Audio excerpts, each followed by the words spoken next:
listening to the DolphinsTalk.com podcast, the most listened to daily Miami Dolphins podcast on the internet.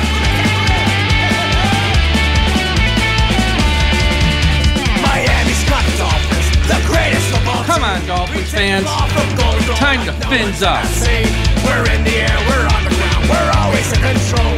And when you say Miami, you're talking Super Bowl. Cause we're the Miami Dolphins, Miami Dolphins, Miami Dolphins number one. Miami Dolphins, Miami Dolphins, Miami Dolphins number one.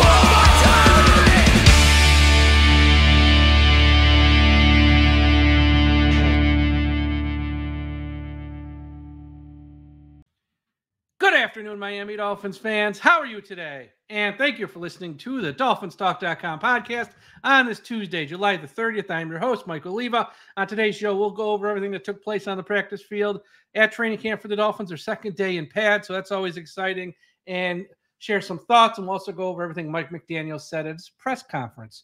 But as always, this show is brought to you by Caneswear. Caneswear is the place to go for officially licensed apparel for the Miami Dolphins, the Miami Heat, the Hurricanes, your Stanley Cup champion Florida Panthers, and all of the professional and college teams in South Florida. Looking for the latest jersey, a birthday gift, or the newest hat to hit the market of your favorite South Florida team? Check out Caneswear for their overwhelming selection of sports apparel. Located at 2655 South University Drive in Davie, Florida, Caneswear has it all. Not in South Florida? Don't worry. Visit Caneswear.com to shop the inventory from the comfort of your home. And yes, they have international shipping as well.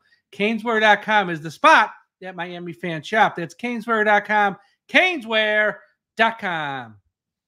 Also, a shout out to our friends over at FinHeaven.com. Everyone go to FinHeaven.com, the largest Miami Dolphins message board on the internet. And a shout out to everyone watching and listening at the I Am a Miami Dolphins fan Facebook page run by the great and talented Carlos Hernandez. If you're on Facebook, please be sure you are a part of the I Am a Miami Dolphins fan Facebook page. And wherever you're listening to this podcast, whether it's Apple Podcast, Spotify, iHeartRadio, Podbean, Podchaser, YouTube, Audible, hit that subscribe button now. We have shows each and every day of the week. Some days we have multiple shows. I just dropped today alone on Tuesday. I dropped a show with Tom Ernest this morning, talk about the NFL's top 100 list and where all the Miami Dolphins players are ranked, as well as the offensive line. Then this afternoon, Marino had an interview with Cameron Wolf of the NFL Network, talking all about the Dolphins for over a half hour. And now we got this shot, 3 shows on a Tuesday in July.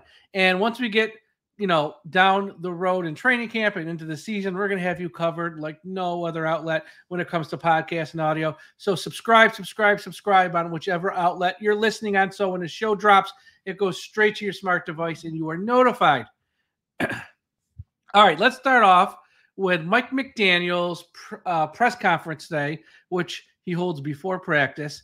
And we got some tidbits here. Number one, on Cam Smith, who on Sunday, was it Sunday or Saturday? Sunday, was had to leave the field after practice or in practice with a trainer. He didn't practice on Monday. And when asked about this today, Mike McDaniel said Cam Smith will be shelved for a couple of weeks. He will not miss all the preseason, but he's going to be on the sideline here for a couple of weeks.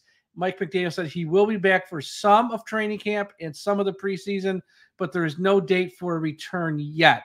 So whatever injury Cam Smith has at this time, it's going to keep him from practicing here for a couple of weeks, it sounds like. But it's not season ending, or it's not even where he's going to be out a month. He will be back sometime in August, it sounds like, before training camp and the preseason ends. And when Mike McDaniel was asked about Tua's leaner look and increased mobility, he said, what Tua has done is taking your game in your own hands, meaning that he works on something or a few things every offseason, and he took his game into his own hands to sort of lose weight this offseason and be more mobile in the pocket to extend plays and stuff like that. So Mike McDaniel had high praise for Tua. When he was asked about Teron Armstead, we know Armstead's on a plan where some days he practices, some days he don't, how much he'll practice. He was asked about Armstead and what's going on there. He said, Armstead will practice today on Tuesday, and he did.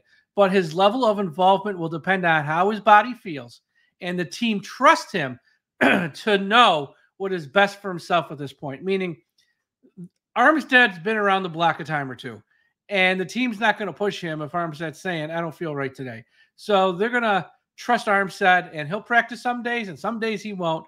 Because as we know with Armstead, he's one of those guys who's so naturally gifted and talented and has the experience at this point to where he can't miss all of practice, but he can miss a lot. And when it's time for game day, he'll be ready to go. So I think, it's going to be a sporadic training camp for Armstead. You won't see him in any preseason games. And come week 1, hopefully he's healthy and ready to go versus Jacksonville. Mike McDaniel was asked about training camp so far. Now that we're like a little more than a weekend or so, or no, not even a weekend actually. And Mike McDaniel said, and I quote, I've been as happy with our intent to attack practice as I have been as a head coach.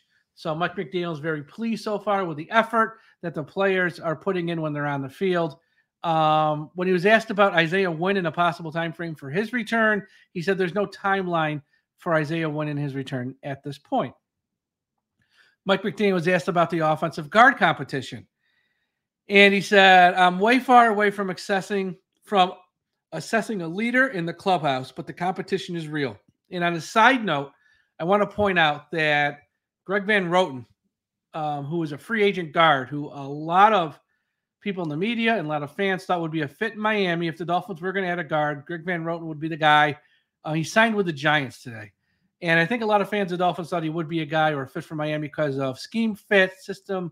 Like he kind of he's played in a similar system to what Miami runs with their offensive line and such. But he did sign with the Giants today, so he is no longer an option. So just sort of want to make fans aware of that. Also, just so people know, this Mike McDaniel press conference, he doesn't do it before every practice. He does it like twice a week before practice. If you want to watch this and hear the words that actually come out of his mouth, and hear like the full quotes, because I sort of trim them down because he can sort of talk and ramble on for a bit. Go to the Miami Dolphins official YouTube page. You can watch these interviews yourself. They are out there for the public and everyone to see. You do not need any special access to see Mike McDaniel in his press conference. Pete Prisco of CBS Sports he has covered the NFL for God knows how many years. Not saying he's old, but he's covered the NFL for a while. And he's been at Miami Dolphins camp here the past few days, and he put out 2 tweets this morning that I thought were very, very interesting. The first one was about the Miami Dolphins edge rushers. Pete Prisco said, after watching the Miami Dolphins defense, I like their young edge players more even than I did before the draft, and I liked them both a lot. Kamara had a nice day on Monday. Robinson will be a star, meaning Chop Robinson, the first-round pick. So Pete Prisco is very high in the Miami Dolphins defense, very high on the rookie edge rushers, which, as we know as Dolphins fans, no Chubb, no Jaylen Phillips. That's very important. So Pete Prisco giving high praise there. On the flip side, unfortunately, Pete is just giving an honest opinion here. The Dolphins' offensive line worries me. I know they signed Brewer to play center, but he is small. Can they all stay healthy? Loads of questions. Not a crazy opinion. Stuff I have said on this podcast. Stuff many Dolphins fans have said on this podcast. Today, Marissa Marino, she interviewed Cameron Wolfe of the NFL Network. And like I said, up on our podcast network, check it out. If you didn't listen to it, tons of great insight and tidbits. She asked him, are you worried about Miami's offensive line? And did they do enough this offseason? He said, yes, I'm worried. And no, they didn't do enough. So Pete Prisco is not alone. Cam Wolfe of the NFL Network feels that way. I feel that way. A lot of fans of the Dolphins who don't even cover this stuff every day or don't follow the ins and outs of it each day as closely, they're worried. We know the offensive line has been an issue for many years.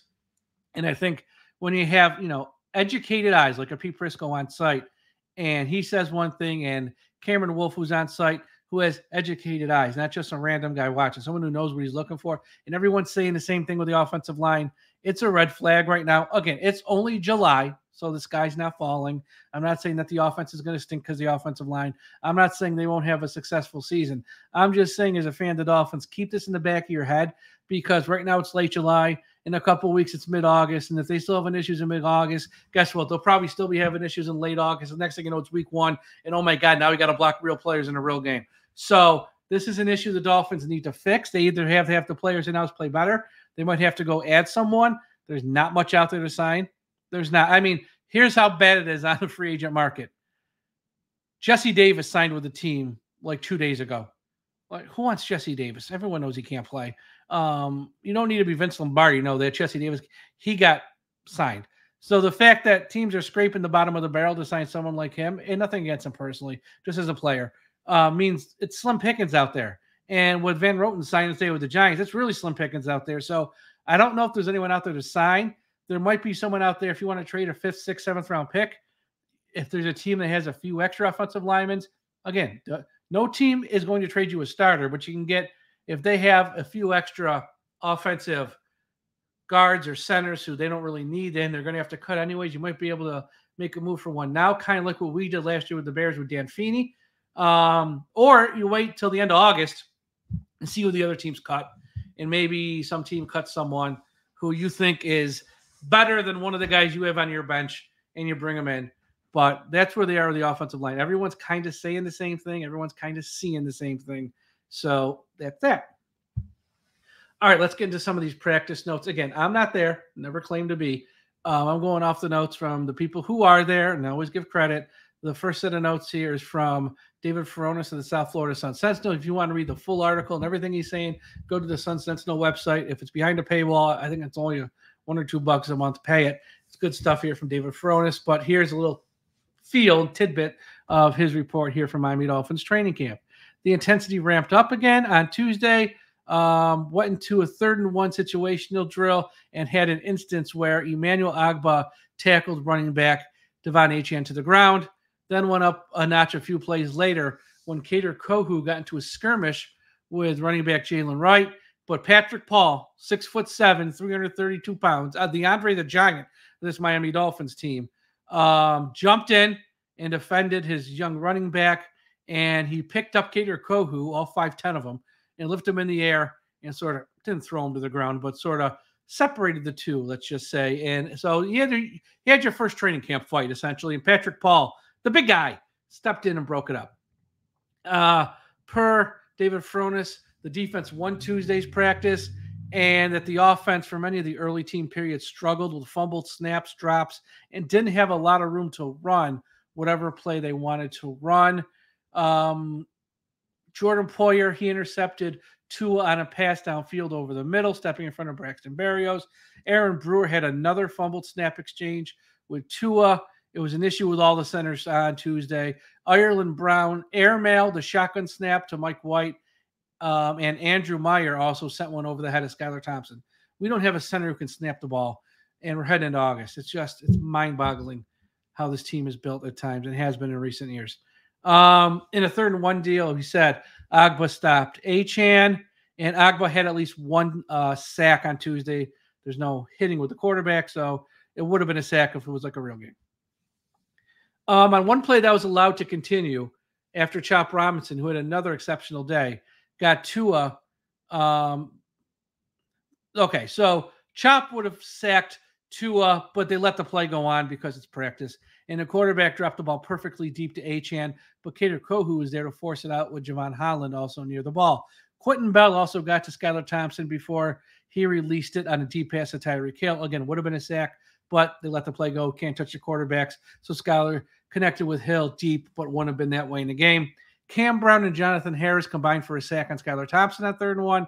Jeff Wilson Jr. picked up a first down running downhill on the right side, but did get hurt on the play. I don't think it was serious, but I believe he did come off the field.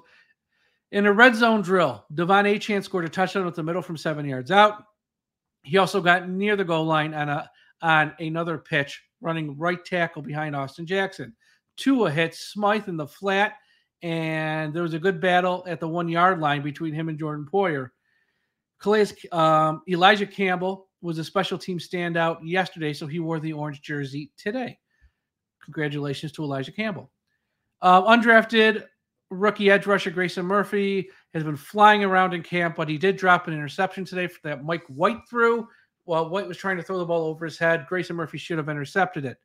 Undrafted rookie Storm Duck, the cornerback, who we had on this podcast back after the draft, had an impressive pass breakup on a throw over the middle, reaching over the back of the wide receiver. In a one-on-one drill, Jaylen Waddle again won a matchup against Ramsey, beating him on a deep out for about 15 to 20 yards. Pass came in from Tua. Dolphins left.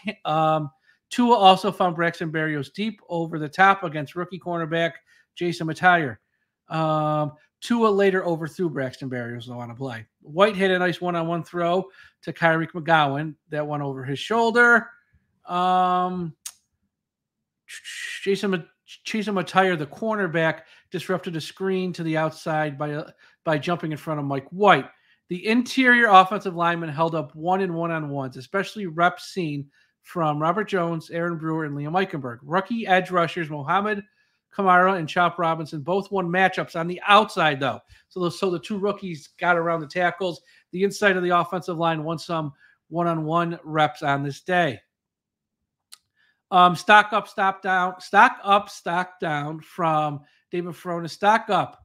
Chop Robinson has looked impressive in his first week of training camp. He applied consistent pressure on the pass rush, beating a variety of tackles. A few run plays went his way, and he set the edge effectively and stuffed them. Stock down. Jonnu Smith had a pair of drops on Tuesday, one in the flat and one on an in-breaking route. The later, however, was thrown a bit behind him from Tua. Jeff Wilson limped off the field with a lower body injury. Jordan Poyer had his hand checked out by trainers at the end of the drills as well. Tron Armstead did return to practice, but he wasn't seen participating much. But he did do individual and combination drills, but no team drills. So that's it. Let me see. Anthony Walker was not seen. It might have just been a rest day. Neither were Raheem Mostert. I bet my life it was a rest day. Salvon Ahmed and Eric Uzakama. I think they're both nursing injuries, so no surprise there. For another perspective, Omar Kelly, the Miami Herald, he reports that Miami Dolphins owner Stephen Ross watched his first practice of training camp and was in attendance today. Miami was yet again plagued by snapping issues, and the quarterbacks were missing wide open receivers, according to Omar. Not all the blame can be placed on the quarterbacks, though, considering the offensive line is leaking pressure and few receivers not named Tyreek Hill and Jaylen Waddle are getting open. So, little context there when you hear these reports. The stuff with Achane we already went over. Jalen Wright, Cater Crow got in a fight. We already gone over that. Deshaun Hand, he deflected a Skylar Thompson pass. Thompson connected on a 15-yard completion to Hill, but Emmanuel Ogbah beat Patrick Paul badly with a spin move. That's not good for Patrick Paul.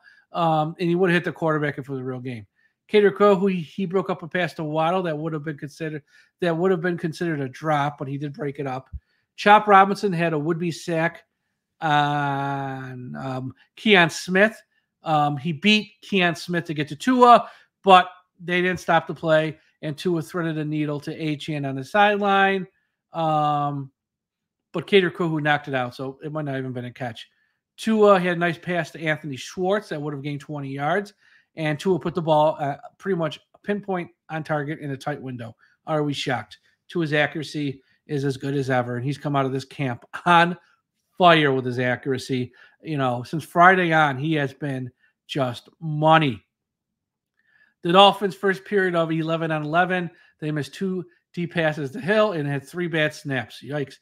And all those snaps would have been turnovers if it was a real game.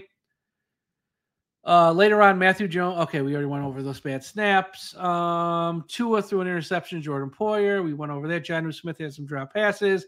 And to close it out from Omar Kelly, Calais Campbell and Quentin Bell did a phenomenal job of setting their edge. Every run that came their direction was choked out. It's clear that Bell is competing. Quentin Bell, maybe, we know Tua has been great this first week of training camp. We know Tyreek Hill has been great this first week of training camp. The two names of guys you're kind of hoping would step up and play well, Quentin Bell, Chop Robinson. And here's why this is important, because it says, per Omar, that he thinks Quentin Bell is the front runner for a starting role come week 1, because we know Chubb and Jalen Phillips are still sidelined. And when Marissa had on Cameron Wolf today of the NFL Network, asked him about the status, not so much a Chubb, we know he's a little ways away, but Jalen Phillips, is there a chance that he could play week 1? He goes, yeah, there's a chance, but he wouldn't bet on it, was essentially the long and short of his answer. If you want to hear the whole answer, listen to the interview. But so if Jalen Phillips ain't going to be ready for week 1, which doesn't sound like he is, Quentin Bell, Chop Robinson might be your starters on the edge. Mohamed Kamara is going to be in the mix. Emmanuel Ogbah is going to be in the mix. He might be starting 2 over Bell. Who knows? So it sounds like this edge rushing situation, at least 1 week into camp. I know it's only a week. with Quentin Bell and Chop Robinson stepping up and grabbing that brass ring of opportunity. Not that Muhammad Kamara has been bad. He hasn't. But Bell and Chop Robinson seem to be the two names making plays every day. Is sort of sorting itself out. Again, once we get to the joint practice next week with Atlanta, we will learn more. Once we get to preseason games, we will learn more. But it's very promising here on July 30th. It's an upward arrow for Chop Robinson, Quentin Bell, and Muhammad Kamara.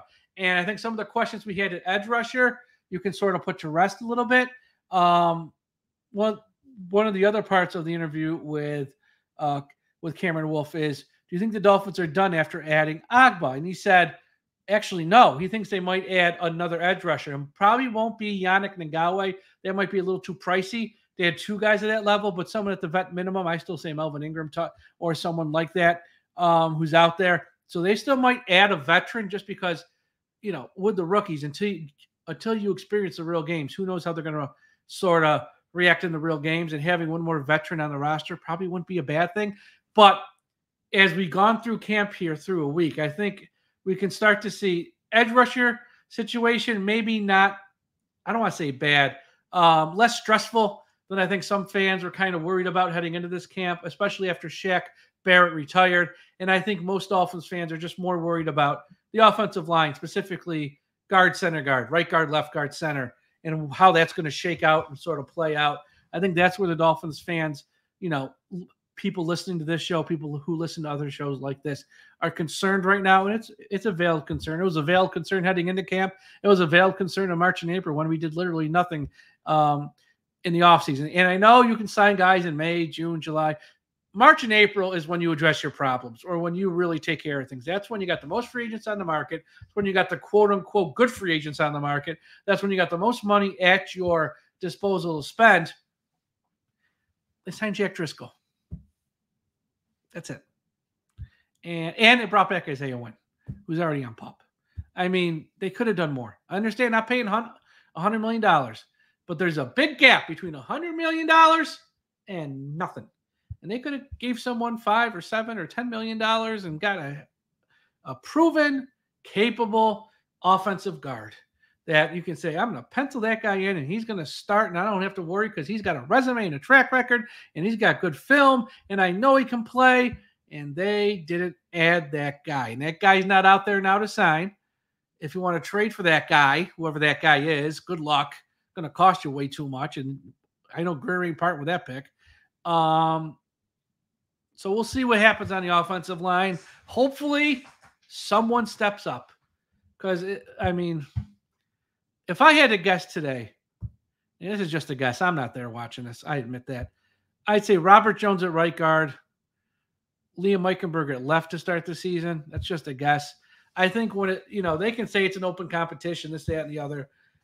When push comes to shove, those two have the most experience playing in Miami. I know it's not a ton. I'm not even saying it's good experience. They got the most. And I think Liam was a second-round pick. They're still trying to justify that pick. I think he'll win one of the jobs, presumably left. And I think Robert Jones has been the backup right guard for a couple years now. And the thing with Robert Jones is this. As a run blocker, he's an A+. You will open up running lanes, and you do not have to worry about that. As a pass blocker, he stinks. I don't know any nice way to say it. Hopefully he improves here over the next month. He's going to have to, but that's where his weakness is. And I think, at least with those two guys, you kind of know what you're getting. I think with Jack Driscoll, he's a nice utility guy to have on the bench. And I think Lester Cotton, you only want to play in case of emergency. That's how I see it breaking down. Once again, just a guess. I'm not there. We'll see how the next month plays out. It's obviously a very wide open competition. But I think when push comes to shove and you got a real game and you just paid a quarterback $200 million, $167 million guaranteed, what are the five guys you're going to put in front of him to block? They better be your five best offensive linemen, and you better have some faith in them. And I don't think you want to roll out there. I know Lester Cotton's played a lot of games before. It's never been because they want to play. It's because they have no other options. And I just think it's going to be those two guys. We'll take it from there. I wish they would move Kendall Lamb to guard. He can play it. but they like him as just a backup left tackle, right tackle, which I understand. That's an important position, especially with Armstead and Austin Jackson and their long injury histories. I totally understand it. But I think if you want your 5 best lineman on the field, I would play him at one of the guards. And then, God forbid, when something happens to Armstead or something happened to Jackson, slide him out to tackle. Then you put in your Robert Jones. Then you put in your Lester Cotton types. But that's not what they're going to do. That's not their thought process. It's only what I would do. But nobody cares what I would do. All right, that's all for today's show. Thank you all for listening. Be sure to go to the website, DolphinsTalk.com. We got a bunch of videos, podcasts, some original commentary, written articles up. Check them all out. Like I said, the Cam Wolfe interview, you're not going to want to miss that. Great interview from our very own Marino right here at DolphinsTalk.com. We talk about Tua. We talk about the contract. We talk about the tight end position, the offensive line, Jaylen Phillips, Bradley Chubb, contract extensions for Holland, Phillips, and Tyreek, what might happen and when. We discuss all of it. Anthony Weaver and what he's bringing to Miami. It's a great interview. If you're a diehard fan of the Dolphins who listens to a show like this, make sure as soon as you're done listening to this one, go back right here on this very own DolphinsTalk.com podcast network on whichever platform you're on and find that Cam Wolfe interview. Listen to it. You're not going to want to miss it. If you're on Twitter, Instagram, Threads, TikTok, be sure to follow us at Dolphins Talk. Everyone have a great Tuesday evening. Everyone have a great Wednesday morning if you're listening to this on Wednesday morning. We'll talk to you again after a while. And folks, don't forget, we must put an end to highway profanity.